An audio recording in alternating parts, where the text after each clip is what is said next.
Hello বন্ধুরা, আজ আমি আপনাদেরকে পেঁয়াজ কলির এক নতুন রেসিপি করে দেখাবো, যেটি দিয়ে আপনারা ভাত, রুটি, লুচি বা পরোটা সব কিছুই খেতে পারেন। এখানে আমি 250 গ্রাম মতো পেঁয়াজ কলি নিয়েছি এবং সেটিকে খুব ভালোভাবে ধুয়ে নিয়েছি। এবার আমি পেঁয়াজ কলিগুলোকে 1 ইঞ্চি বা 1.5 ইঞ্চির মতো লম্বা রেখে কেটে নেব। এখানে আমি পেঁয়াজ কলিগুলোকে বটির সাহায্যে কেটে নিচ্ছি।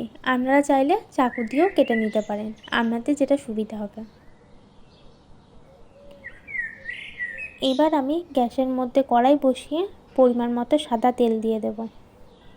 তেলটি আমার গরম হয়ে এলে আমি ওই তেলের মধ্যে 2টো তেজপাতা আর 2টো শুকনো লঙ্কা ফাটিয়ে দিয়ে দেব। এবার আমি 1 চামচ মতো কালো জিরে আর কুচানো আদা আর কুচানো রসুন দিয়ে দেব। অল্প পরিমাণে কুচানো পেঁয়াজ দিয়ে দেব। এবার সব উপকরণগুলোকে আমি একটু ভালো করে ভেজে নেব।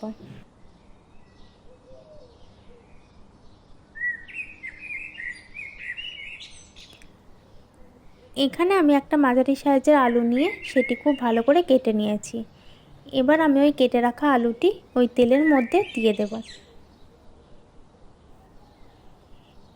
এবার আমি এগুলো 2 থেকে 3 মিনিট মতো একটু নাড়াচাড়া করে ভেজে নেব। এবার আমি মটরশুঁটিগুলোকে দিয়ে দেব। এবার আমি এগুলো 2 থেকে 3 মিনিট মতো একটু নাড়াচাড়া করে ভেজে নেব।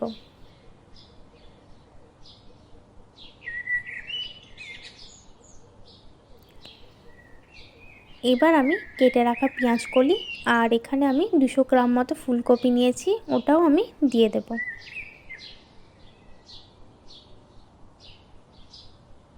এটা ভাজার সময় আমি কোনো তেল ব্যবহার করব না। পেঁয়াজ কলি থেকে যেই জলটি বেরোবে সেইটুকুই।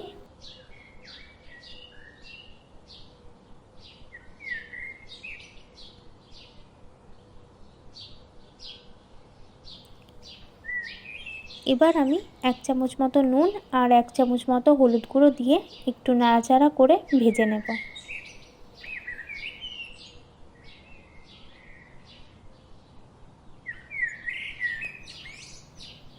যতটা সহজ এই রেসিপিটি বানানো, ঠিক ততটাই কিন্তু এটা মুখরোচক।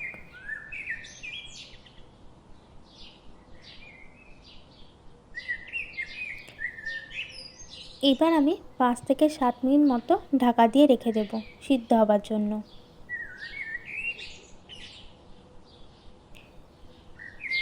5 থেকে 7 মিনিট পরে আমি ঢাকনাটি খুলে দেখব।